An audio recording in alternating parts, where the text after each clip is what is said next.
or either of them can be good enough to eliminate the obstacles. A devotee Bhagavata is as good as the book Bhagavata because the devotee Bhagavata leads his life in terms of the book Bhagavata. And the book Bhagavata is full of information about the personality of Godhead and his pure devotees who are also Bhagavatas. Bhagavat book and the person are identical. Srila Prabhupada ki jai. ओम ज्ञानतिमिरन्धस्य ज्ञानाञ्जनशलाकया चक्षुरुन्मीलितं येन तस्मै श्रीगुरुवे नमः श्रीचैतन्यमनोभीष्टं स्थापितं येन भूतले स्वयं रूप कदा मह्यं ददाति स्वपदान्तिकं वन्देऽहं श्रीगुरु श्रीयुतापदकमलं श्रीगुरुं वैष्णवांश्च श्रीरूपं साग्रजातं सहगण रघुनाथान्वितं तं सजीवं साद्वैतं सावधूतं परिजनसहितं श्रीकृष्ण चैतन्यदेवं श्रीराधा कृष्णपादा सहगण ललिता श्रीविशाखान्वितंश्च हे कृष्ण करुणा सिंधु दीनबंधु जगतपते गोपेश गोपिका कांत राधा कांत नमोस्तुते तप्त कांचन गौरांगी श्री राधे वृंदावनेश्वरी वृषभानुसुते देवी प्रणमामि हरिप्रिये वाञ्छाकल्पतरुभ्यश्च कृपा सिन्धुभ्यैव च पतितानां पावनेभ्यो वैष्णवेभ्यो नमो नमः। जय श्री कृष्ण चैतन्य प्रभु नित्यानंद श्री अद्वैत गदाधर श्रीवासादि गौर भक्तवृंद। हरे कृष्णा कृष्ण कृष्ण हरे हरे, हरे राम राम राम हरे हरे। मूकं करोति वाचालं पंगुं लंघयते गिरिं कृपातमहं वन्दे श्रीगुरुं दीनदारं परमानन्दमाधवं श्री चैतन्यमीश्वरं। हरि ओम तत्सत्। श्री प्रभुपाद की जय। Bhaktivinoda Thakur says that he reasons ill who says that Vaishnavas die when thou art living still in sound. The Vaishnavas die to live, and living try to spread the holy names around. So today is the very bittersweet day of Srila Prabhupada's disappearance day, where Prabhupada, in his mortal frame, this transcendental body, departed to the spiritual world. And in Vrindavan, on especially this day, we see so many devotees coming, the temple room packed with devotees, Prabhupada's room packed with so many devotees. Last year, I was in Govardhan this day when Vaisheshika Prabhu, Burijan Prabhu, and many Prabhupada disciples were glorifying Prabhupada, sharing their memories of Srila Prabhupada, how unique Prabhupada's position is, and how much love the disciples have for Srila Prabhupada is something that only we can witness. And unfortunately, I don't have so much love for Prabhupada, so we can speak about Srila Prabhupada. Many disciples of Prabhupada would be speaking, and while speaking, their voice would choke up, tears would flow from their eyes. They would not be able to speak anymore about Srila Prabhupada. He's our life and soul. It's because of him that we are here, because we have any hope in life.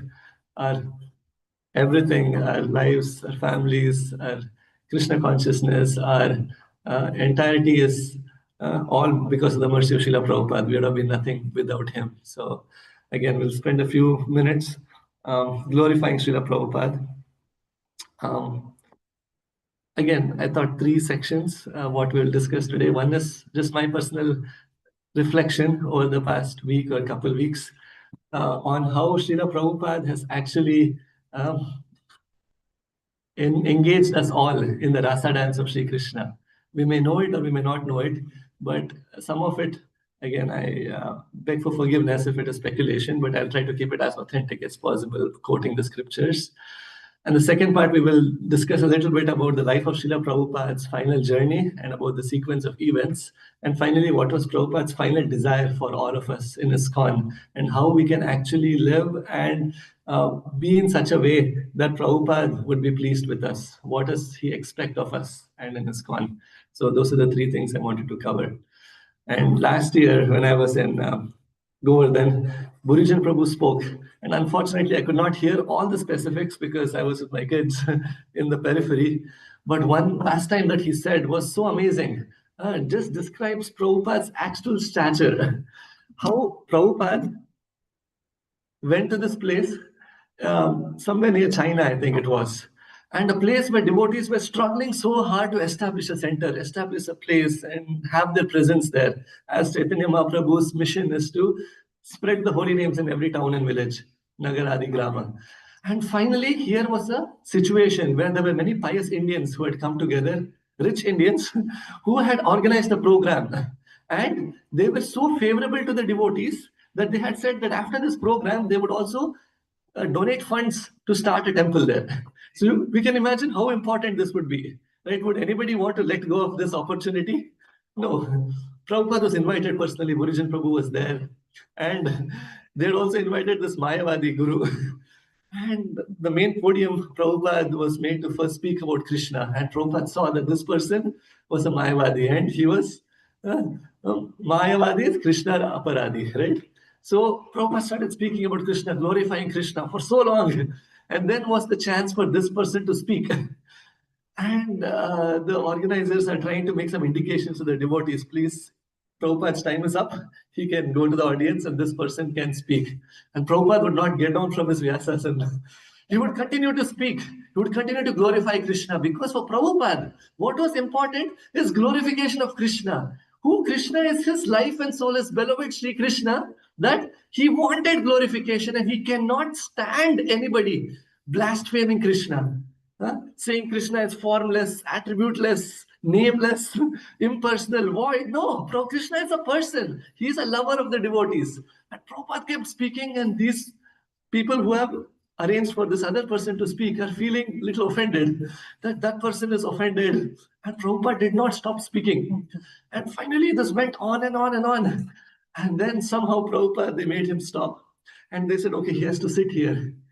And Prabhupada didn't let him sit in that asana.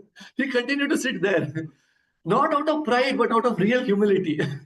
And that person started speaking about impersonal Brahman, how Krishna's form is a personification of Maya. Prabhupada could not take it. Prabhupada asked the devotees to start chanting Hare Krishna loudly. Hare Krishna, Krishna Krishna, Hare Hare, Hare Rama, Rama Rama, Hare Hare. In the middle of his talk. And these people were so taken aback, the Indians, they were offended that sadhu should be respectful, he should be humble. And Burijan Prabhu and others had struggled so hard to get it to this point and one program, and then they would establish a temple. Prabhupada, it didn't matter. What mattered is who is Krishna? Is he glorified? Right? And of course, that didn't manifest. Something else manifested, but our Prabhupada didn't care about having a million stars. He wanted one moon. He said, if one person becomes a pure devotee, that is the success of my mission. In the huge Pandal program, and Prabhupada was sitting with this other Mayavadi guru, right? That person had lakhs and lakhs of disciples. And Prabhupada had a handful of Americans dancing white elephants who had come to India for the first time. And he tapped Prabhupada's shoulders. And he actually came to the Detroit temple also personally. Jagadguru Prabhu said, so austere. He went to the Detroit River behind the temple, took a bath before he came and honored Prasadam in that temple. And so austere. Prabhupada, he tapped Prabhupada's shoulders and said, Prabhupada, we both can join forces and we will conquer the world. I have tens of lakhs of disciples, people who will just follow whatever I say. One word and they will completely be subservient to us. And you have conquered the West. If we come together, we will conquer the world together. And Prabhupada said, sorry, your paths and our paths are parallel. We never meet. So for Prabhupada, the mood was not to be Jagadguru, to be a big person, getting so much name, fame. His intentions were very pure. He was just a menial, humble servant of Krishna, of Chaitanya Mahaprabhu, wanting to spread the holy names and pleasing his spiritual master. So that is Srila Prabhupada. And I don't know how much time we have. So today, no breakfast prasadam anyway, so you can leave whenever you want. But I will personally try to glorify Prabhupada with a few words of reflections. And if you think about it, sorry. Srila Prabhupada, and actually I was reflecting this since Sharad Purnima day when we were describing Krishna's full moon rite of the Sharad Purnima, the Rasa dance. And actually my reflections were that if you see Srila Prabhupada engage the whole world in dancing with Krishna, we have been for time immemorial dancing to the tunes of Maya. As Maya has desired, as Maya has been playing its flute, we have been dancing to the tune. And finally, we see here how Srila Prabhupada is in Vrindavan. It's described that Drishtva kumudvanthamakhanda-mandalam ramananabam iva kumkumarunam vanam chatadgo upkomalago biranjitam jagau kalam vamadrisha manoharam. Krishna, seeing this beauty of Vrindavan Dham, vamadrisha manoharam, to attract the hearts of the gopis, his dear devotees, jagau kalam, he started playing the flute. When Srila Prabhupada was in Vrindavan Dham, meditating on fulfilling the instructions of his spiritual master, the Herculean instructions, asking, begging, pleading for the mercy of Rup Sanatan. And one day there was Gopal Chandra Ghosh, one of Prabhupada's associates, young boy in his 20s. He would come, meet with Prabhupada, talk to Prabhupada. He is in the followers of Advaita Sampradaya. He's a part of the Vrindavan Book Trust. And he comes and he's speaking to Prabhupada. Prabhupada is chanting that morning, very deeply chanting the holy names. And tears are flowing from Prabhupada's eyes. Prabhupada is in a very sentimental mood of separation from Radha Krishna. He's asking Prabhupada, Prabhupada, what happened? Prabhupada is unwilling to speak his heart. And then somehow he makes Prabhupada reveal his heart. And Prabhupada said, yesterday night, I heard the sound of Krishna's flute. Krishna, Seva Kunj, is very close by to Radha Damodar temple where Prabhupada was sitting. It's described by Mula Prakriti Mataji in the book, Srila Prabhupada, Friend of All, and she describes this. That Prabhupada said that I heard the sound of Krishna's flute, and it was not me who was just speculating. It is true that I heard the sound of Krishna's flute. It was so melodious, so sweet, so enchanting. I could hear the dogs of Vrindavan barking in the background. So I knew it is true because remember, first time I went to Vrindavan, we had to evade the dogs to get to our ashram where we are staying. Now there are so many more buildings and it's more modernized.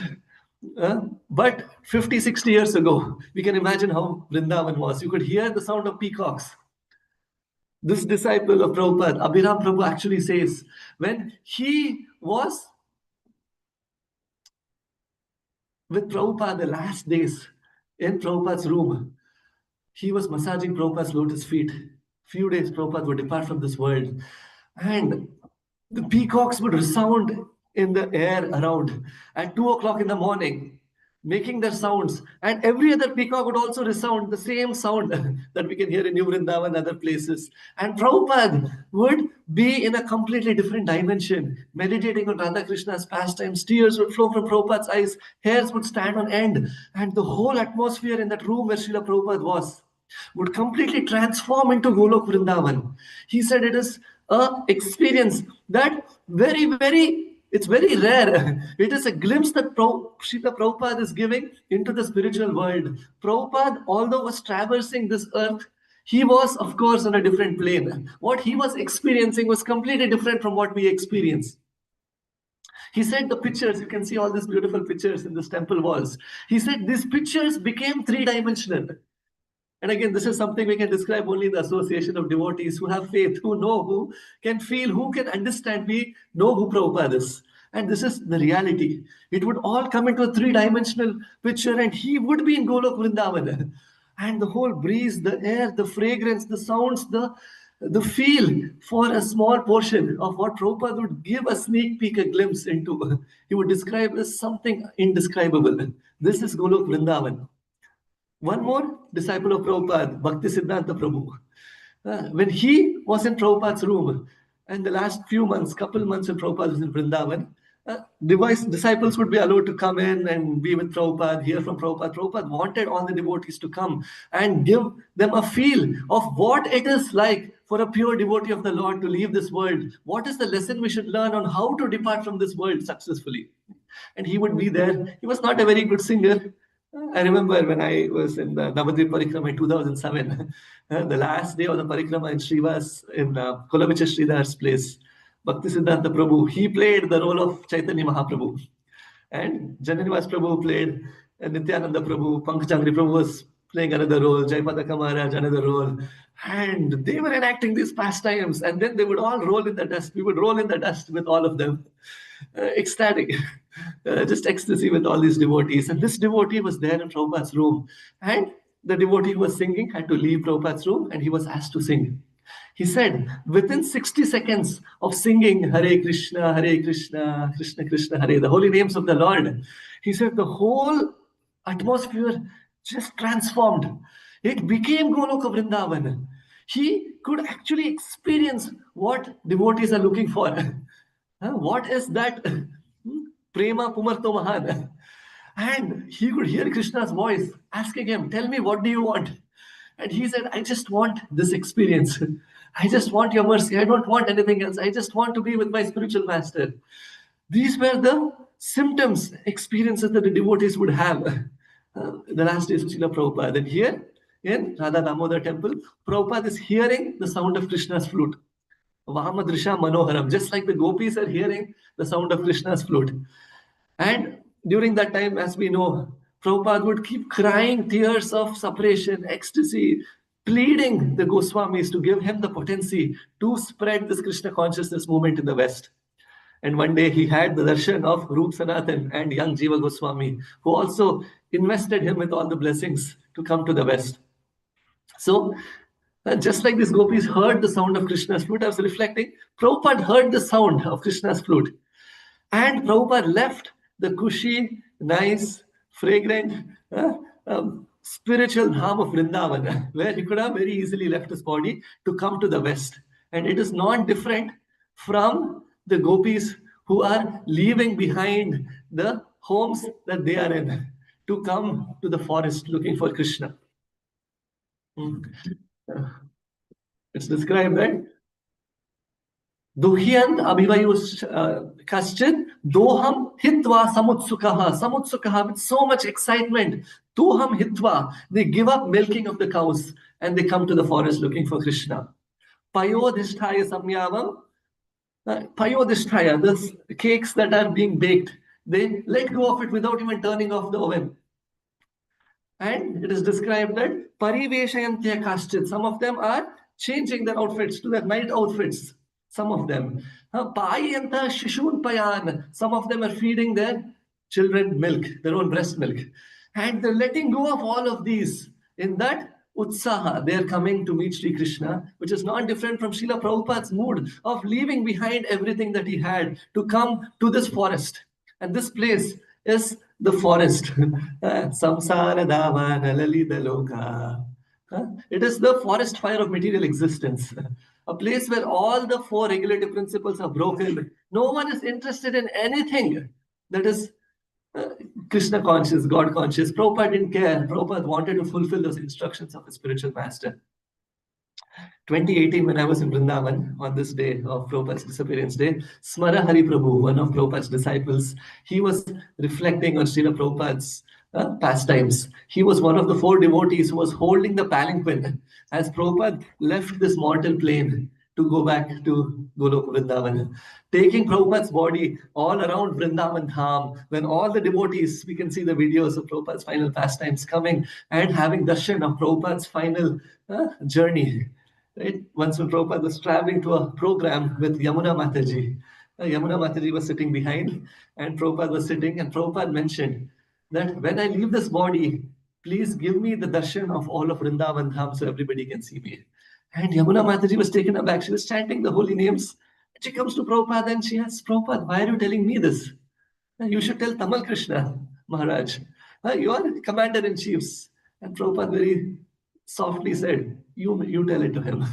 Right? So it was Prabhupada's desire to go around Vrindavan Dham. And here, lost my train of thought. So here Srila Prabhupada is actually taken around Vrindavan Dham when he departs. Right? So here when Srila Prabhupada lets go of his comforts in Radha Damodar temple to come to the West, which is not different from that forest. And he lets go of everything. And it is described that when he comes here, now he is asking Krishna, "Krishna, make me dance as you please, and I will dance as you make me dance." And that is the mood of the gopis, right? Who are coming here, letting go of everything that is so near and dear to them. And in that mood of Sharat Purnima night, the moon has come up and is emanating this beautiful reddish hue. It's described how this moon comes up. And as this moon comes up, it is the moon of Lord Chaitanya Mahaprabhu's mercy. Vande Shri Krishna Chaitanya Nityananda Sahoditau Gaudo Deshe Pushpamantau Chitro Chandau Tamaunudhau. To take off this darkness of ignorance in this Kali Yuga, just as Chaitanya Mahaprabhu's moon is rising, right? With that Karunyatha, with the Karuna Bhava of Sri Chaitanya Mahaprabhu. Yat Karunya Kataksha Vaibhavatam Gaura Chandrastuma. It's described how Mahaprabhu is so much full of mercy, just like Jagannath is so much full of mercy. And that reddish circle that you see in Jagannath's eyes is the compassion of Jagannath.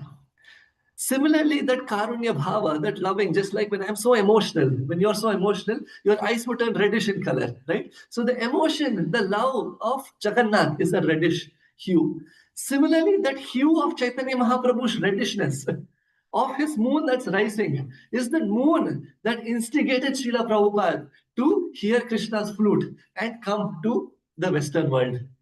And as Srila Prabhupada came here to the West, we know how under the tree in Tompkinson Square Park, Prabhupada was chanting the Hare Krishna Mahamantra. And as Prabhupada was chanting the Hare Krishna Mahamantra, which is not different from Krishna's flute, right? So he's bringing that sound of Krishna's flute that he heard in Vrindavan here to the West.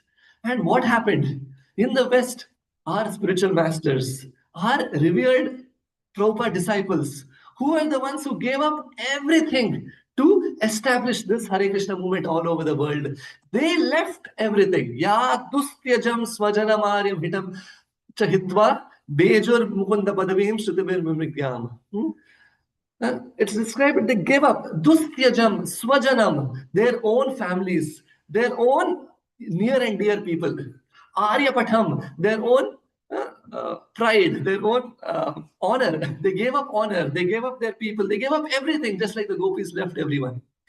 Haladini Mataji with her husband was driving down I-94, coming to Detroit to join the temple. And they packed up their belongings when they heard about Hare Krishna. They wanted to join, they wanted to be a part of this. And as they were driving down the freeway, the trunk opened up and the one box or suitcase of belongings fell onto the freeway. They never knew. They came here, they saw that one thing that they had, which was theirs, also they gave up. They came with nothing. This was what they gave up. Prabhupada disciples, what they gave up is unimaginable. They would just have one Hawaii chappal and they would have a dhoti, kurta, tilak. That's all to their possession. They would not ask of anything from Srila Prabhupada or the movement. Even soap would be the common soap in the bathrooms. This was what the movement was built on. And Vrindavan Viharini Mataji, one of Prabhupada disciples, would describe the mood then was that tomorrow we are going back to Golok Vrindavan. And if that mood is tomorrow I'm going back to Golok Vrindavan, and Prabhupada would emanate that consciousness. What does it matter what I have today, what I don't have today? My entire 24 hours can be used fully in Prabhupada's service. Burijan Prabhu is sent to Hong Kong. Chintamani Mataji, Jagatarini Mataji. I was driving Burijan Prabhu to Malpe Beach in Manipal. And we were walking down the beach, the same beach where Chaitanya Mahaprabhu was walking and just giving out his ecstasy of Krishna Prema. And we were hearing from him about Srila Prabhupada. We were hearing about how their lives were. How him and his wife, they didn't even know each other. They were in different continents. They saw each other on the mandap when they were getting married because they had to be grahasthas to go to Japan to preach. That's all it mattered. And Mataji, even upcoming actress, didn't matter. She gave up her career. Nobody cared. Here are three couples going to England. Here are people going to Hong Kong. Here is Drishtadimna Prabhu, whose father is a magnate, who owned one of the buildings right across the temple that we had in Manhattan, 13-story building that Prabhupada had purchased. The owner of this liquor company, having so much, he gave up everything, became a brahmachari. They had to go to China. And to go to China, communist regime, they were not letting people in. So he asked for some influence from his father, who knew some people, and they got their visas to get to China, saying that they are representatives of the spiritual sky incense. And they were buying suits, Tamal Krishna Maharaj and Drishtadimna Prabhu, from Brooks Brothers, very opulent suits, right? And growing long hair to be like, I am a representative of this company to spread Krishna consciousness movement. And when they went to Hawaii, from there they were going to have Hong Kong and China. In Hawaii, Prabhupada said, no, stop. It won't be fruitful. Prabhupada knew. And Prabhupada said, go back. And Madhurasa Prabhu had left the movement at that time for some time, and Prabhupada was disturbed. And they said, oh, Prabhupada, how did this happen? Prabhupada is saying that none of you boys and girls are qualified enough. But at the time of war, every fifth person should be made a general. So I have made every fifth person a leader, a general, and I know that you cannot withstand the onslaught of Maya. You will be shot down and you will fall down. I know it, but time is running out. I need this to be spread right away, and I have no choice. And thank you for stepping into your shoes. You will have to take the dishonor, but I need you right now. Radhanath Maharaj would say, for those few years of service, how much service they did. Unimaginable service. What we cannot do in hundreds of years or lifetimes, they did in a short few years with their surrender. And these were those devotees. And I was staying in the ashram in Detroit with Kapila Prabhu. His parents were multimillionaires and he had lost it. Why? Because he was deprogrammed in his youth. Why? Because his parents didn't want him to take this path. Here are the Hare Krishnas brainwashing you. Just follow what we are telling you. You will be a heir of a multi-million empire. He didn't care. He left everything. So he was forcefully deprogrammed. So much so that even till his last days, right? He was not in the right mindset, right? And he would be eccentric. But did it matter? No. Why? Because he gave those few years to Krishna. And now I'm seeing Govardhan coming down, right? And I remember I was standing with him in the ashram, and it was raining that day. And I was asking him a question. And it is raining, I have to get in. And he's there outside, and I'm getting drenched. And I ask him a question. He's standing there.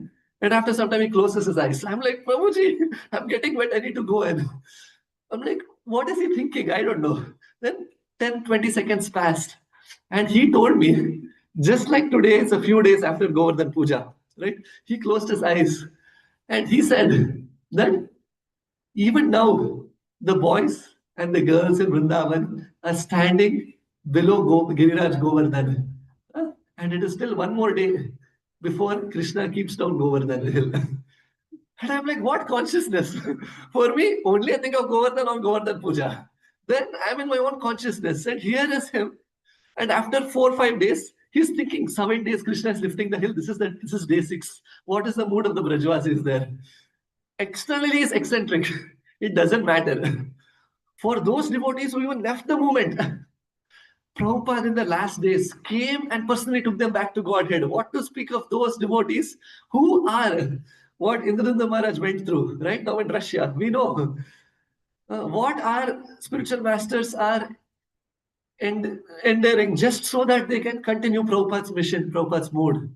It's unimaginable. So, ya dustyajam swajanamarya patam chahitva. So, just like the gopis left the comfort of their homes, they left the comforts of everything to join Srila Prabhupada, Srila Bhakti Vallabha ki jai, to join this dance that Prabhupada wanted them to dance.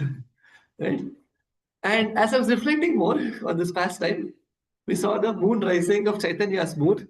The redness of that hue is the Karunyata of Chaitanya Mahaprabhu. That flute that Prabhupada heard, and he resounded the same flute by chanting this Hare Krishna Mahamantra. And these disciples of Prabhupada who left everything behind without looking back, Giriraj Maharaj, whose father was multimillionaire, right? He gave a blank check to Prabhupada. Prabhupada, write what you want, give my son back. Prabhupada said, take him back, I'm not holding him. There were these devotees. Giriraj Maharaj was sleeping on the rooftop of the Gurukul building, overseeing Prabhupada's house in Vrindavan the last few days. Not knowing which day Prabhupada will depart, Prabhupada's servant comes running, calls Giriraj Maharaj and tells him Prabhupada wants to see you. And Giriraj Maharaj comes running to Srila Prabhupada to see Srila Prabhupada. And he said, yes, Prabhupada. And he asks, what is it that will keep the movement going? And he said, surrender to your lotus feet, chanting 16 rounds, having good sadhana. Prabhupada said, yes, but what will keep it going is intelligence and organization. how we can be intelligent in not being foolish and using our intelligence to serve Krishna and organizing it well. Right? Once, when the last days when Prabhupada came back, one devotee came from Mayapur, a letter from Jaipataka Maharaj. Maharaj saying that we want to go to Nepal now to start a center. And Prabhupada was very pleased. He said, yes. And he said, the way you have to spread this movement is like a British general and a and a Bengali mother. He said, just like the Britishers came and established their empire all over the world, even America is a reflection of or a manifestation of British coming and colonizing the place. Similarly, we have to colonize the whole world and make Hare Krishna a household name. But within the heart, don't be like them. In the heart, be like a Bengali mother. So Prabhupada's mood was that. And these were these devotees who in their prime youth gave up everything. And as Prabhupada was traveling through America, establishing ISKCON, a point came. He was in LA temple. And Rukmini Dwarkadish told Prabhupada, go now to India. Now it's the time to go back to India. He had left India. He had tried to establish League of Devotees. It was not successful. So he had to come to the West. And this was the prophecy of what Prabhupada would manifest. And here are the devotees who are coming up, who are establishing centers. San Francisco, the first Rath Yatra in San Francisco, Golden Gate Park, the Bowery in New York, and now he's in LA, and the movement is starting to flourish. Something that had been the prophecy of Lord Chaitanya Mahaprabhu, that Bhakti Siddhanta Prabhupada's disciples could not manifest yet. And here is Srila Prabhupada, who is the one who is supposed to manifest this. And as it is growing, Rukmini Dwarkadish is telling him to go to India. And he's telling Rukmini Dwarkadish, please, I have come so far. I am seeing the ray of hope that this is manifesting. Why now India? And he says, no. You have to go back to India in 1971. So Prabhupada has to leave. And these disciples of Prabhupada are hardly a few months old in the movement. And they are depending on Prabhupada like you depend on a mother, right? They don't know anything. If you think about it, even the junior most devotee in ISKCON here are more than a few months old. They know more philosophy. They have access to more books. They have access to everything on the phone, on everything, right? Anything you want. AI, phone, books, devotees, phone, everything you have at your disposal. They had nothing. And they're pleading to Prabhupada, Prabhupada, please don't leave us. And what does Prabhupada say? He said, I will go to Vrindavan and you continue to follow my instructions here. And from Vrindavan, I will chant Hare Krishna, Krishna Krishna, Hare Hare, Hare Rama, Rama Rama, Hare Hare. And you are here serving and you chant the Hare Krishna Mahamantra. And as you chant the Hare Krishna Mahamantra, I am chanting the Hare Krishna Mahamantra. Through this Mahamantra, we will be connected. They're connected to New York. The New York devotees who are chanting Hare Krishna are connected to San Francisco. San Francisco chanting Hare Krishna Mahamantra connected to LA. LA who are chanting Hare Krishna Mahamantra are connected to Vrindavan. In this way, all over the world, you're all connected. And as I was reflecting on this is not different from the Rasa dance where Krishna expands himself. In between every gopi is Krishna who is manifesting. And what is it that connects all of the devotees in ISKCON? The services that we're doing, the way we're trying to preach, the way we're trying to follow, the way we're trying to absorb ourselves in Krishna Bhakti Rasa Bhavitamati. It is through this manifestation of Krishna consciousness that Prabhupada manifested as ISKCON and kept Krishna, invited Krishna personally to the West. Right? In this way, it is not different from the Rasa dance. Rasa asara susura asurari sasarasa samsarari asaurase suriramshu sasarasa. How Krishna is entering into the Rasa dance holding the beautiful lotus. And in this way, Prabhupada manifested this. We can see how every gopi is having a mood of reciprocation with Krishna. Krishna is reciprocating to the love of the gopis, and that is the reciprocation that we can all experience with Krishna, without which we would not have been sitting here. We have had some reciprocation of the devotees of Sri Krishna, and through that Krishna would sometimes reciprocate with the gopis, and sometimes Krishna would not reciprocate with them. He would disappear. And that's the same mood where Krishna is telling them that sometimes I will go away from your presence. so that you hanker for me more and more. So sometimes we are performing a services, we're doing so much, but we don't feel a reciprocation inside, and that is Krishna trying to manifest that Vipranamba Bhava so that we can hanker for him more, cry for him more, so we can have him more closer in our hearts. And in that separation, what would the gopis do? They would chant the Hare Krishna Mahamantra. They would enact the pastimes of all of Krishna's beautiful childhood pastimes. Krishna's Bhagam Adbhutam. It is so sweet, Krishna's pastimes. They would enact these pastimes like the dramas that we have. And they would discuss Bodhayantascha Parasparam, Kathayantascha Mam Nityam. Parasparanukathanam pavanam bhagavad yashaha. They would describe these pastimes of Krishna, which is what Prabhupada gave us.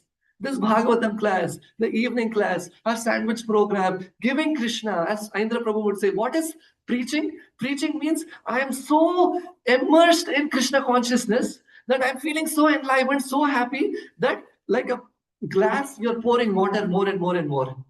Initially, what happens? There is dirt in that glass.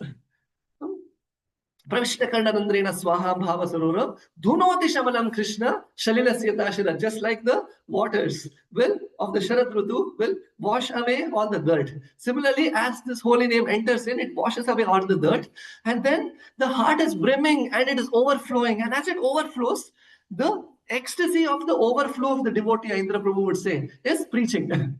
That you have so much about Krishna that it's just pouring out of you, and somebody else comes in contact. You touch a gulab jamun or a rasgulla, that you touch another person, that person also gets that stickiness and he puts it in his mouth and he feels happy. And that is preaching. Radhanath Maharaj would say that. It's like you are putting perfume. Whom are you putting perfume for? Not to impress everybody. A boy is putting a perfume to impress the girl. But if he's in the elevator with other boys, they will also smell and get the fragrance of that perfume. So a devotee is putting this perfume of Krishna, Prema, for Radha Gopijana Vallabha. But if the perfume is so strong and the bhakti is so strong, that automatically that just overflows and everybody can get the scent. And that is preaching. And that is what the gopis would just manifest from the core of their hearts. And that is what Prabhupada gave in ISKCON. So in reality, the dance of the Rasa dance, because the Rasa Leela is not different from Chaitanya Mahaprabhu's Sankirtan movement also. And manifestation of Krishna Sankirtan movement in the West is what Prabhupada actually manifested here. So in that mood, we initially don't know. Just like you're walking the stairs to get to the treasure house. Then when you get to the treasure bag, you look back and every stair is made of gold. So similarly, what Krishna is manifesting through Srila Prabhupada is what we are already engaging in. The only thing is I am blind. I am not able to see. Premanjana churita bhakti vilochanena, santa sadaiva hridesha vilochayanti. When that same eyes are anointed with love, the same activities that Prabhupada came here to bestow upon us, we can actually see it in different light, and we look back and we're like, wow. It is like one gopi pulling another gopi into the rasa circle. Devotees going out to the streets and pulling one person from Ann Arbor, from LSU, from MSU, from LTU into this fold, which is what Mahaprabhu came to give. Unnato jvala svabhakti shriyam hari purada sundara dyuti kadamba sandipita. So that is Prabhupada's unique contribution. B.B. Govind Maharaj was with Akinchan Krishnadas Babaji Maharaj, and he said that you don't know who your spiritual master is. I have seen the world a lot. He was a disciple of Bhaktisiddhanta Prabhupada, and he said there is no Acharya who has ever been having the stature of Prabhupada. In the history of this parampara or any parampara ever, he said nobody has had so much faith in the holy names of spreading these holy names all across the globe.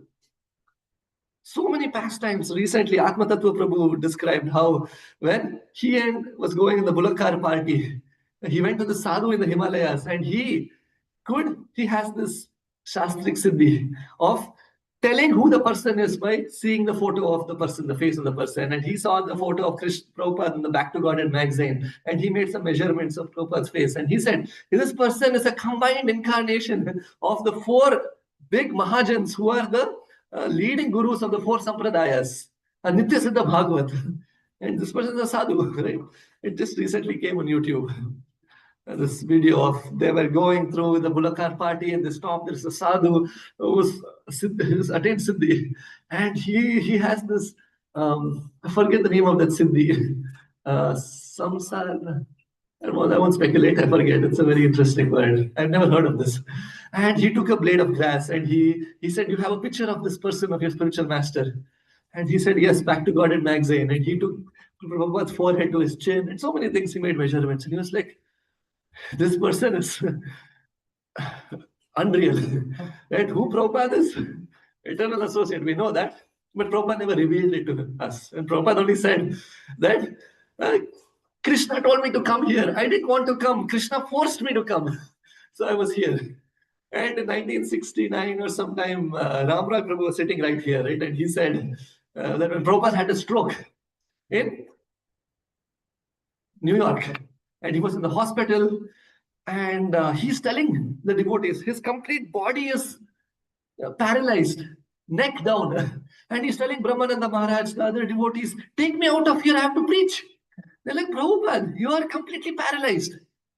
He said, "My tongue can still move. As long as my tongue can move, I can give Krishna. Take me out of this place." And they were like, "The doctors won't allow it." He said, "Doesn't matter." And they take Prabhupada out of the hospital through the back doors. And Prabhupada recovers. The devotees are chanting. Just newly, they were introduced the Namaste Narasimha prayers. They're all chanting Namaste Narasimhaya. Prabhupada is leaving. Prabhupada is going back. And he recovers. And Prabhupada said that at that point, Krishna came to him and told him, "Okay, you've done enough. You've established it here. Come back to me." And Prabhupada said, "No, Krishna, I still have my mission left. Please don't take me away right now. I want to stay for some more time." And Krishna was upset. Krishna was like, "Just come back." Prabhupada denied. And Krishna said, "Okay, fine. Stay for a few more years and do whatever nonsense you want to do, but come back quickly to me." So the next few years, what he did for Krishna, it's nonsense because Krishna wants his pure devotee with him. And Ramrai Prabhu was saying and laughing. And I remember in Atlanta in 2020, when I was with Jaipadaka Maharaj, he was trying to lift his hand half. And he said, "Prabhupada could not even lift his hand. I at least can lift my hand a little bit. What excuse do I have to not preach? Till the last drop is there in my body, I will give this body for Prabhupada." This was the mood of Prabhupada. Prabhupada was in Vrindavan. May, June, July of 1977. And Prabhupada said, "Take me to the West." Why? Prabhupada knew he's giving up his body in Vrindavan. And still Prabhupada's mood was the same thing. And disciples of Prabhupada's mood, their mood is the same as Srila Prabhupada. Prabhupada said, "I'd rather give up my body fighting Maya. Let every drop of body, the blood in my body, be used in service." And Prabhupada was taken in that situation out of Vrindavan. In May of 1977, Prabhupada was in Rishikesh. In Rishikesh, Prabhupada was doing perfectly fine. Bhakti Charu Maharaj was a brahmachari for a few months. He was serving Srila Prabhupada. Taman Krishna Maharaj was there, a couple other devotees. Prabhupada was enjoying this beautiful place in Rishikesh. And he went there, he said, "Give me some water." Somebody got him tap water. Prabhupada said, "I came to Rishikesh to drink tap water." Immediately, Bhakti Charu Maharaj was swimming in Ganga and he got water from the Ganga. He drank. He was so happy. Devotees were cooking for Srila Prabhupada. And Prabhupada was also cooking, teaching them how to make roti, rice, how a rice of grain of rice should be, how do you know when it's cooked. And by mistake, they ate grain on Ekadashi day that day. And Prabhupada, they came to Prabhupada and he said, "I'm so sorry, Prabhupada. We broke our fast by mistake. We didn't know we ate grain." What would you imagine Prabhupada would do? Prabhupada would tell them, "No, you should not eat grain. Okay, fast tomorrow." Right? Prabhupada said, "Arey, we have a Pandit with us," and still he didn't tell us what is the use of this Pandit. But since you ate grain, Prabhupada also accepted grain. Can you imagine on Ekadashi day how merciful is Srila Prabhupada that just to make the devotees not feel bad, he also ate grain and the next day they all fasted Ekadashi. Which Prabhupada would come down to the level of the devotees. He would make every devotee feel so loved. Priya Madhavi Madhavi makes such beautiful garlands. Right? One day, one devotee made the garland for Srila Prabhupada. Amrita Keli Mataji, one Prabhupada's disciple. And she made with so much. 1975, she missed Prabhupada by a day. And 1976, when Prabhupada came, Prabhupada accepted garlands from all the devotees. And you can imagine how many garlands Prabhupada would have been put, right, by the devotees. And even her garland was offered by her husband. And Prabhupada put it on, and Prabhupada is sitting on the Vyasasana to speak. And Prabhupada takes out all the garlands. And in her heart, she's telling Prabhupada, please don't take out this garland. I've spent so much time to make this garland. Only 1 or 2 minutes you have put on this garland. Prabhupada takes out every garland, and her garland, Prabhupada puts it back. So Prabhupada would reciprocate with every devotee. And that garland, that she said for the next half a century, that has kept her still in Krishna consciousness. That my spiritual master Prabhupada has reciprocated with my love. For Matajis, they would not get the same level of reciprocation from Vapu like the Prabhujis would have. One more Prabhupada disciple, she was in the temple room and Prabhupada had this beautiful garland. And she felt in her heart, oh, I want this garland so much. And immediately she thought, Arey, it's such a beautiful garland. I'm so fallen. How can I expect this garland from the neck of my spiritual master? And she went to the corner of the room and she was sulking. And her daughter went spontaneously in front of Prabhupada and paid obeisances. And Prabhupada took out the garland and put it on the neck of her daughter. Her daughter came back right to her and put it around her neck. Everything within 20 seconds. So the way Prabhupada would just reciprocate with the devotees was just unparalleled. I mean, the devotees knew this Mataji, who was the Pujari in Hyderabad temple. The news came that Prabhupada is departing now in the next few days. And at that time, the devotees had no money, nothing with them. And somehow she got a brahmachari to cover for her service for 3-4 days. And immediately they rushed to Vrindavan. Prabhupada is giving up his body. And they take the train sitting with chickens and goats and people, and it doesn't matter how. Like 2 days they're traveling to Srila Prabhupada's room in Vrindavan, crying out in their heart that this is the last darshan I'll have of Srila Prabhupada. And finally they come, they take a bullock cart from Mathura to Vrindavan, and Prabhupada is leaving his body. And by that time, all the doors and windows were closed. Nobody would be let in. Only Prabhupada's very parshads, his very dear associates, the sannyasis, only would be allowed there the last few days. And she comes and she asks the devotees, please let me go in and have one darshan of Prabhupada. And they were like, no, the doors were closed, windows were closed, and anytime anything can happen. And she wanted one darshan and she was feeling so bad. I've spent 2 days coming here. I want to have one darshan. And as she's leaving, she just stands outside of Prabhupada's room and she's praying. And she knows Prabhupada is there on the other side of the wall. I cannot have my darshan again. And getting ready to leave. And immediately the windows open. And the door opens. And she looks inside and Prabhupada is right there with this beautiful lotus-like face and this beautiful effulgent body. She has complete darshan to her eyes content and pays obeisances, tears of love from Srila Prabhupada. And then Tamal Krishna Maharaj comes out and says that these doors and windows were closed for many weeks. And suddenly, just now, Prabhupada said, open the window. I want the window to be open, door to be opened. Prabhupada knows that here is a devotee who's coming, who is wanting to see me one last time. Umapati Prabhu, he had the desire to massage Prabhupada's lotus feet, touch Prabhupada's lotus feet, even when he got second initiation in 1974. He said, Prabhupada, can I touch your feet? Prabhupada said, that is not necessary. And he had desire, and he could not. And now he's in the room, the last days when Prabhupada is leaving. And a sannyasi is massaging Prabhupada's lotus feet. And he's at a distance, but he has the desire. And he's like, it's now or never. Mortal frame of my spiritual master that I can see Prakat Leela will end. And he went to that sannyasi and said, can I massage? He saw the sannyasi started yawning. Day and night they're serving Prabhupada. And he said, okay, you can do it. And the sannyasi taught him how to massage Prabhupada's lotus feet. And I was seeing just now, Shaligram Prabhu was massaging Prabhupada's head, his ears, his body, right? And he started massaging Prabhupada's lotus feet. And in that condition, Srila Prabhupada somehow opened his eyes and he asked, who is massaging? And he thought, oh, am I making a mistake? No, no. Prabhupada looked at Prabhupada, smiled, and he said, "Thank you very much." And for the next 14 days, till Prabhupada left, he continued to massage Prabhupada's lotus feet. So Prabhupada would reciprocate with every devotee so intimately. It's just unimaginable. So here, back to Rishikesh, the May of 1977, Prabhupada is giving classes and speaking so heavily also. And Rishikesh, you can imagine many impersonalists are there. And Prabhupada is strongly preaching. Maharishi Mahesh Yogi and some of his gurus are also attending Prabhupada's class. And Maharishi Mahesh Yogi comes and says, Prabhupada, I think you should rest, not speak so much. Prabhupada didn't listen to him. Till I'm here, I will try to speak and establish bhakti to be the irrevocable essence of yogic ladder. And Prabhupada continues. And finally, a day comes when there's a storm that breaks and the electric pillars fall. There's an outage in Rishikesh, blackout everywhere.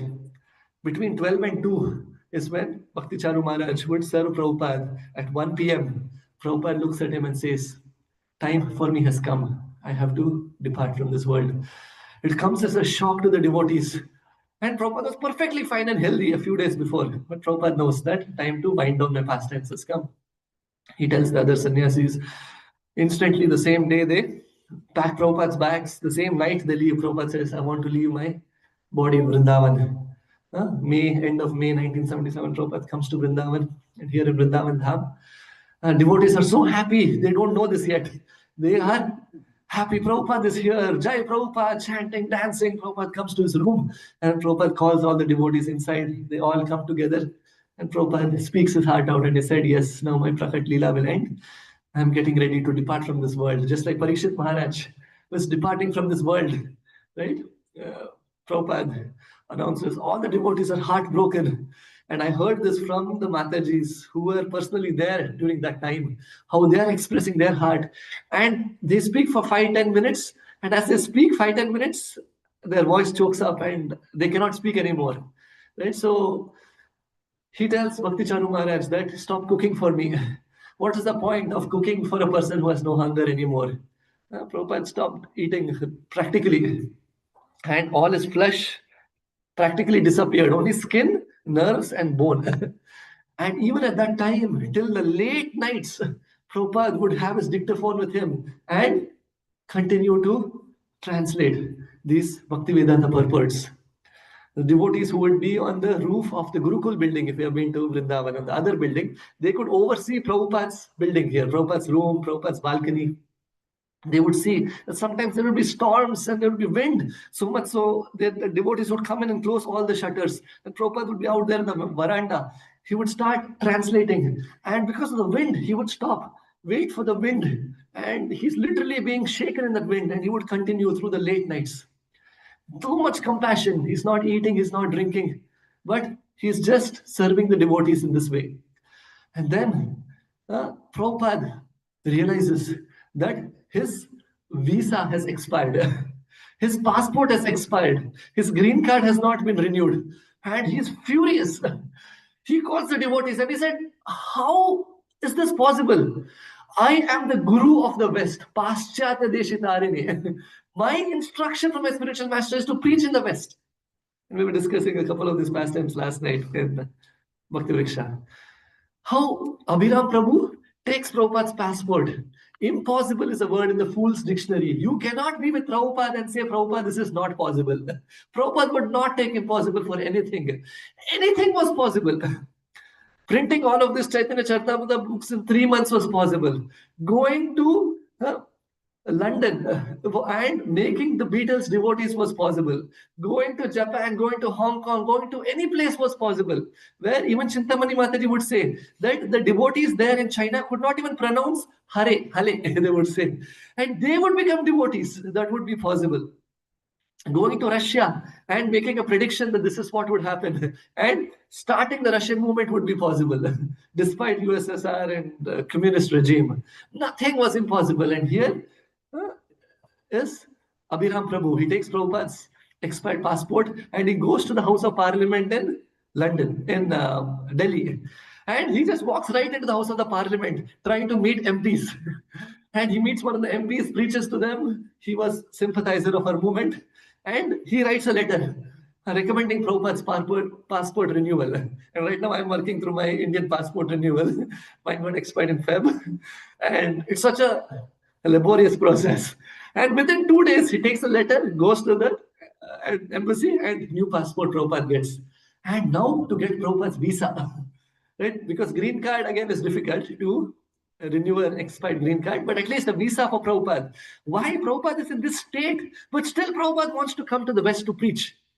Our commander-in-chief, Srila Prabhupada. And he goes and meets the Indian lady who was the head of the Council General of the embassies in India.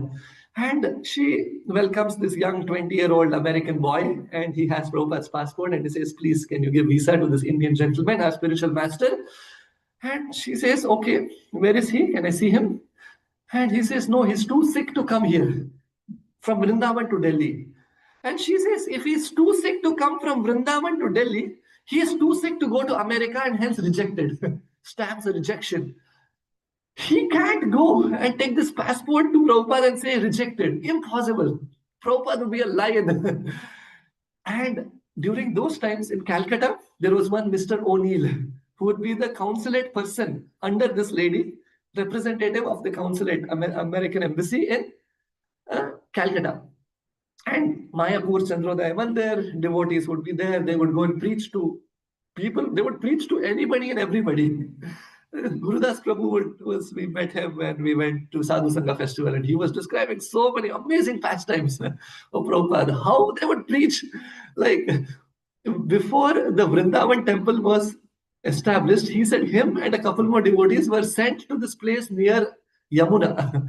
Right? There was a small kingdom at that point. The Rajas, right, from the ancient imperial times, there was still a king who was there. And Prabhupada said, go and make that king a devotee and take that whole palace from him. So they went there and they stayed with him in that palace. And they tried to make him a devotee. And somehow that didn't work out. And then Prabhupada said, actually, you know what? The center of Vrindavan will be here. Raman Reddy will come here and get a land where we have today. Prabhupada would go to anybody, like chasing a rhino, like amazing pastimes. Prabhupada would not care. Prabhupada would just preach anywhere and everywhere. Right? So here, this Mr. O'Neill, right? He would entertain the devotees. Back then, Gargamuni Prabhu would go there, preach to him. And in all of Calcutta, he would be the only person who would have AC in his consulate office. That old AC attached to the window and making noise. And these devotees, sometimes in the hot sun, they're preaching, they would come and sit with Mr. O'Neill and talk to him about Krishna consciousness, enjoy this nice AC breeze, and be friends with him. And he would ask, oh, in Mayapur, did you see those army officials from Bangladesh coming? What is going on? He would be curious to ask, because that time, 1970s, India-Bangladesh war, right? So now here is the final pastimes of Prabhupada. And Abhiram Prabhu is making a phone call, a lightning call, right, to Calcutta. And he had to wait for the lightning call to connect, 7x the price of a regular call. And Mr. O'Neill answers. He said, oh, how are you, Prabhu? And he said, yes, he's good, Mr. O'Neill. We need Prabhupada's visa stamped. He said, yes, bring Prabhupada here. We will get it stamped. He said, no, Prabhupada is in Vrindavan. And he said, okay, then go to Delhi. My boss is there and she will stamp. We went. Prabhupada cannot come in person. She rejected. He said, if she has rejected, how can I approve it? She's my boss. And he said, please, we want it. He said, impossible. My boss is only rejected. He's not coming in person. Not possible. And at that time, he says, we are Hare Krishnans, we are fanatics. We don't take no for an answer. Your real boss is the American embassy. So I'm telling you, Mr. O'Neill, remember the conversations we had then about the army officers that you were asking about Bangladesh war? Do you want me to tell all of that to your American embassy? You will be fired from your position. Give me this visa stamping, or I'm going to tell our conversations to them. He starts cursing them, you, this and that, and such filthy language. How dare you take advantage of that? I thought you were devotees. You're the most. He said, I cannot repeat such words. He starts abusing them, cursing them. He said, Mr. O'Neill, I have the flight in 2 hours to Calcutta. I am coming there. Please stamp this. And he continues to curse them, such profanities. And he quickly cuts the call. And Abhiram Prabhu and Balabhadra Prabhu, yeah, they would fly to Calcutta. From the Calcutta airport, they call him again that evening. We are coming here again. Curse words. That's that. And he said, but please, can we come?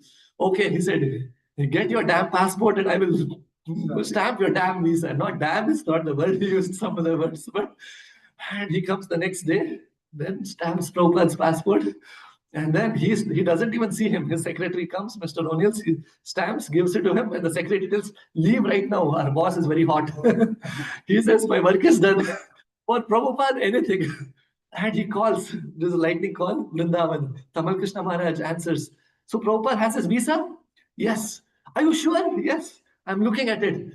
Cut the call and they tell Prabhupada. Prabhupada is so happy. He embraces Abhiram Prabhu as he comes. He gives his old passports to Abhiram Prabhu. He still has his old passports, Prabhupada's. And Prabhupada said, now it's time to leave to the West. And Prabhupada then comes to London in like the summer of 1977. And those devotees who were speaking Prabhupada's pastimes with tears in their eyes, they were describing how Prabhupada was barely bones. He's sitting in that ambassador car, sleeping in the back of the car on an old mattress, midnight flight as Prabhupada is flying to London. I mean, so many pastimes, I just kept it short. In London, just now we were chanting Guru Puja for Srila Prabhupada, right? Prabhupada had mentioned no chanting of Guru Puja, because Prabhupada would become so emotional and Prabhupada was so frail and weak that he could not handle those emotions. So devotees would not even sing Guru Puja in this last days to Srila Prabhupada. Prabhupada would come and when he would give class, at that point was the final pastimes of Srila Prabhupada. Every devotee who was sitting there in the class would feel like Prabhupada is speaking only to me. And they would think, no, no, no, this is my puffed up ego. And when they would speak to the other devotees, they would all reveal how they would feel Prabhupada is speaking only to them through their soul, knowing their past, present, and future. Ganesham Prabhu Bhakti Tirtha Maharaj at that time, when he got to know, he was in Germany preaching. Prabhupada is in London. How is this possible? Prabhupada is leaving his body in Vrindavan, but he has come to London. Instantly, him and Krishna Kshetra Maharaj, they drive down to London.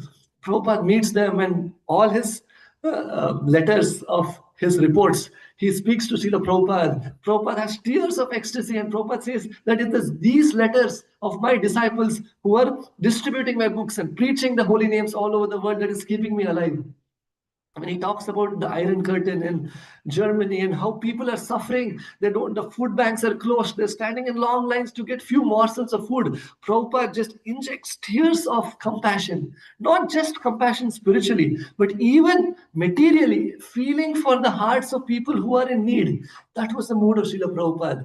And Prabhupada would be so happy just seeing devotees dance. And even Janmashtami day, Prabhupada couldn't come down. And one day, Prabhupada was in his room in London, Bhaktivedanta Manor. And Prabhupada said, urgent memo I have to give. And the GBCs that time, who are Jayatirtha and Vichitra Virya Prabhus, they come rushing, something urgent has happened. And Prabhupada is asking, are the devotees getting nice prasadam? Are the cows taken care of nicely?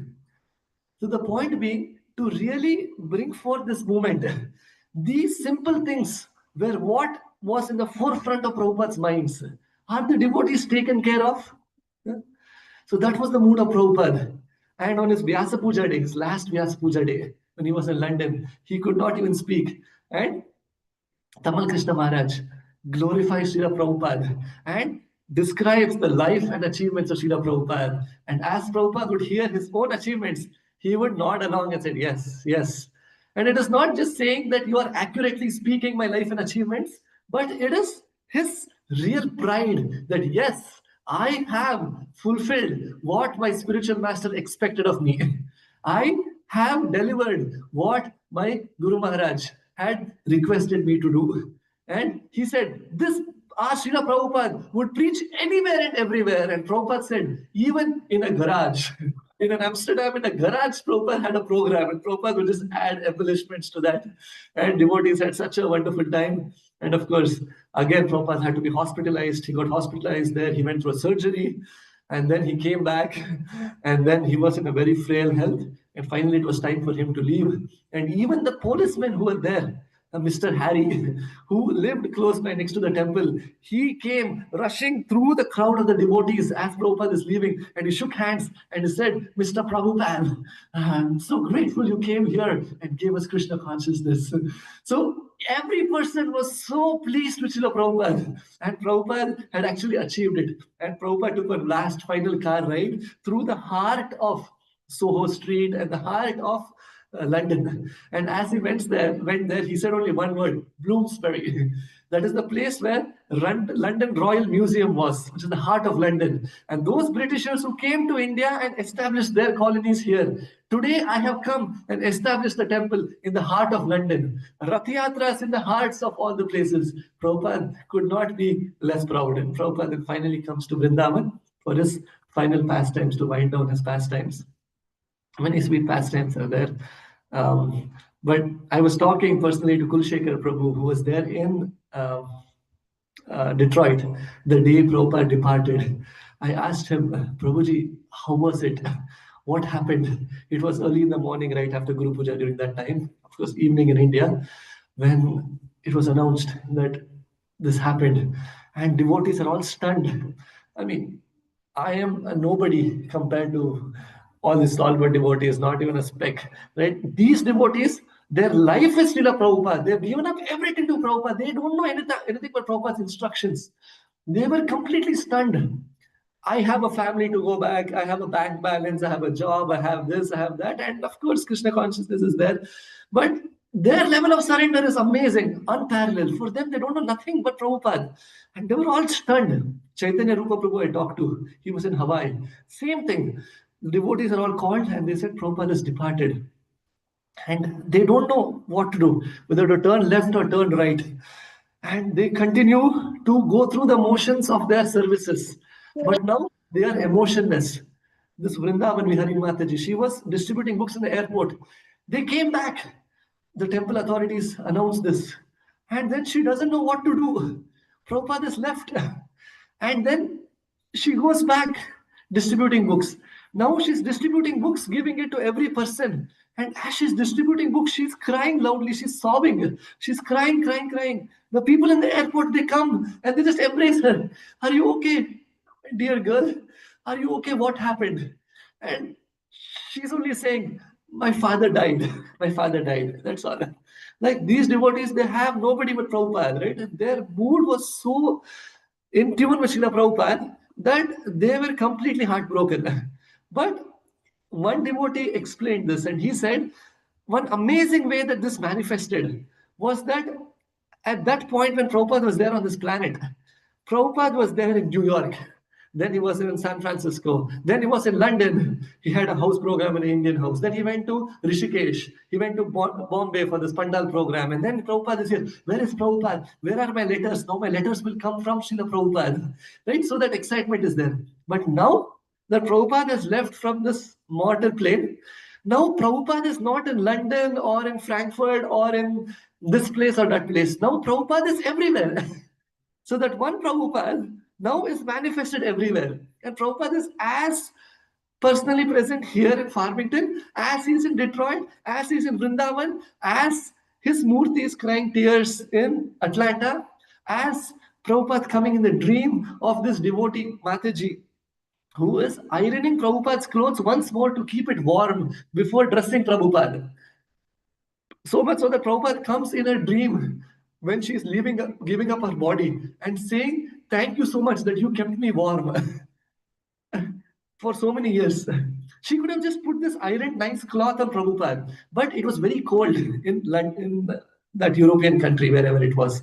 Then she thought, if I iron it once more, the cloth will be warm as I put it on Prabhupada's Murti body, which is not different from Srila Prabhupada.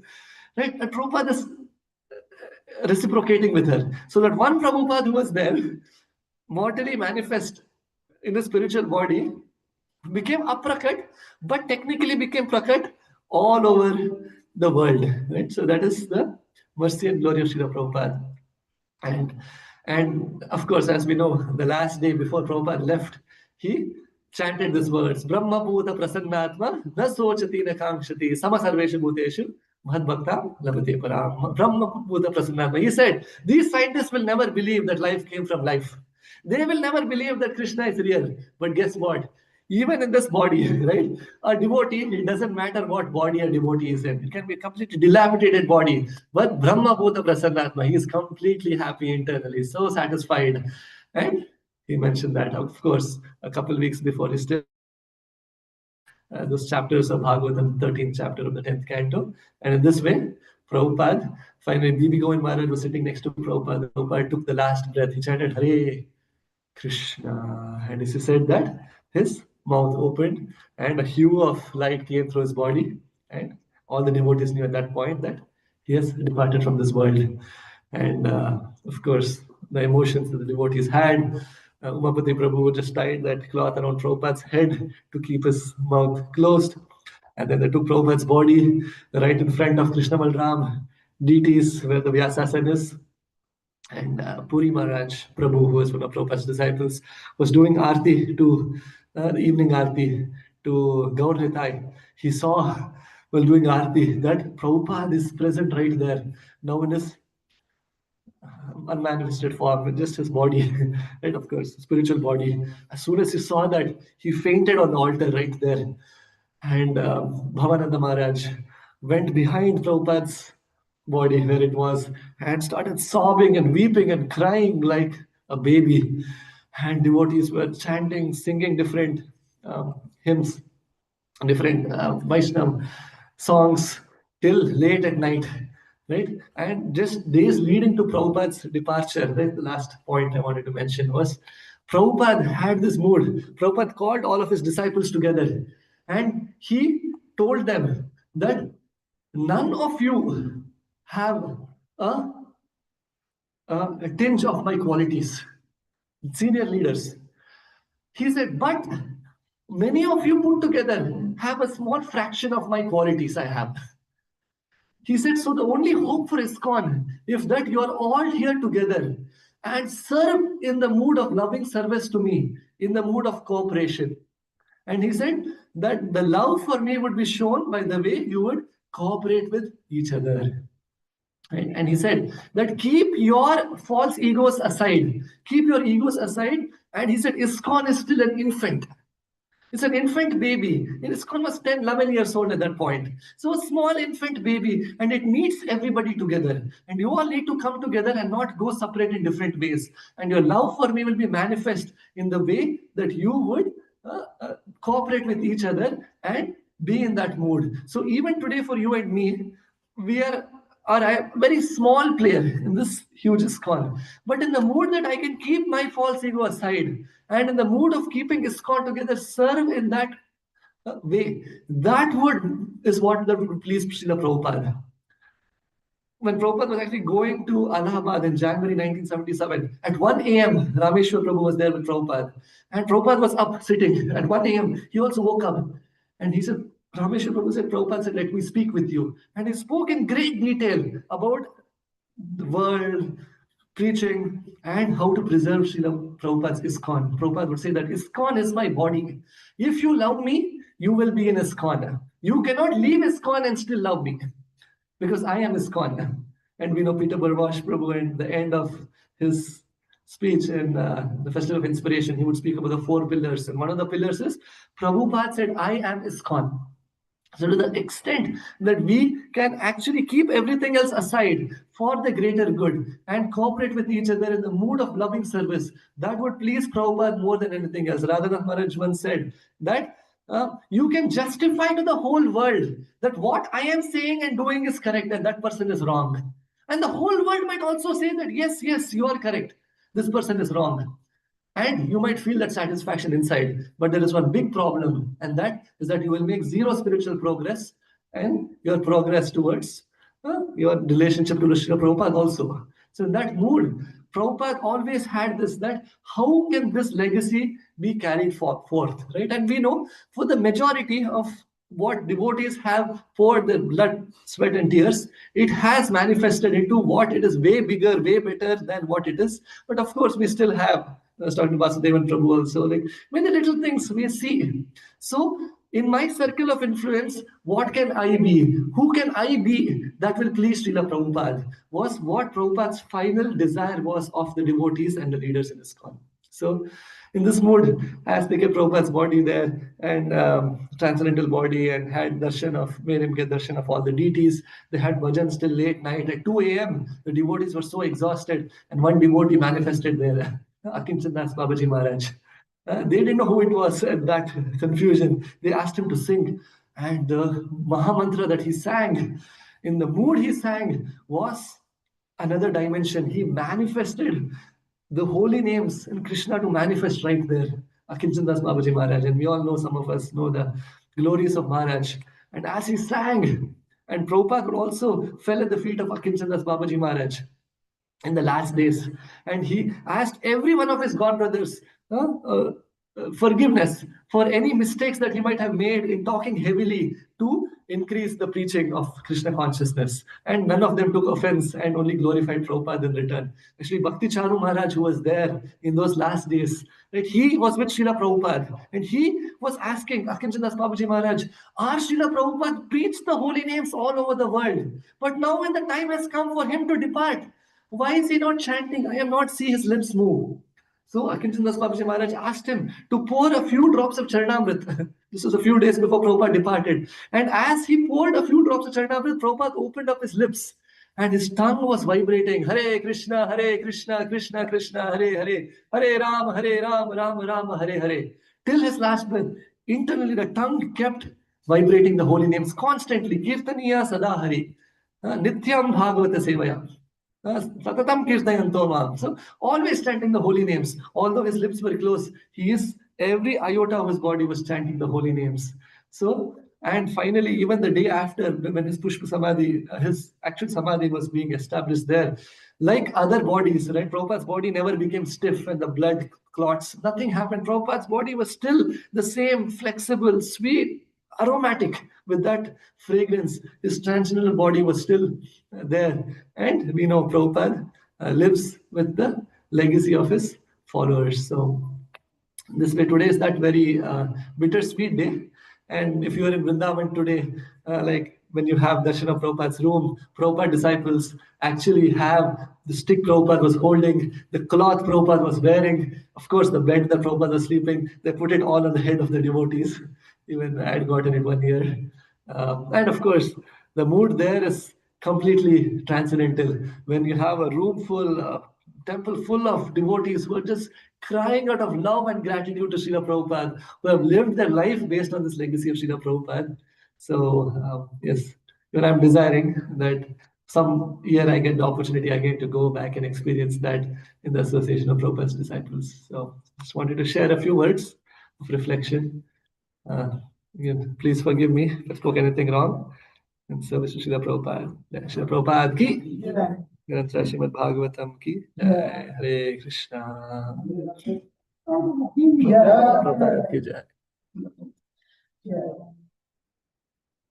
Hare Krishna. Thank you so much, Prabhuji, for sharing such a wonderful pastime. Great.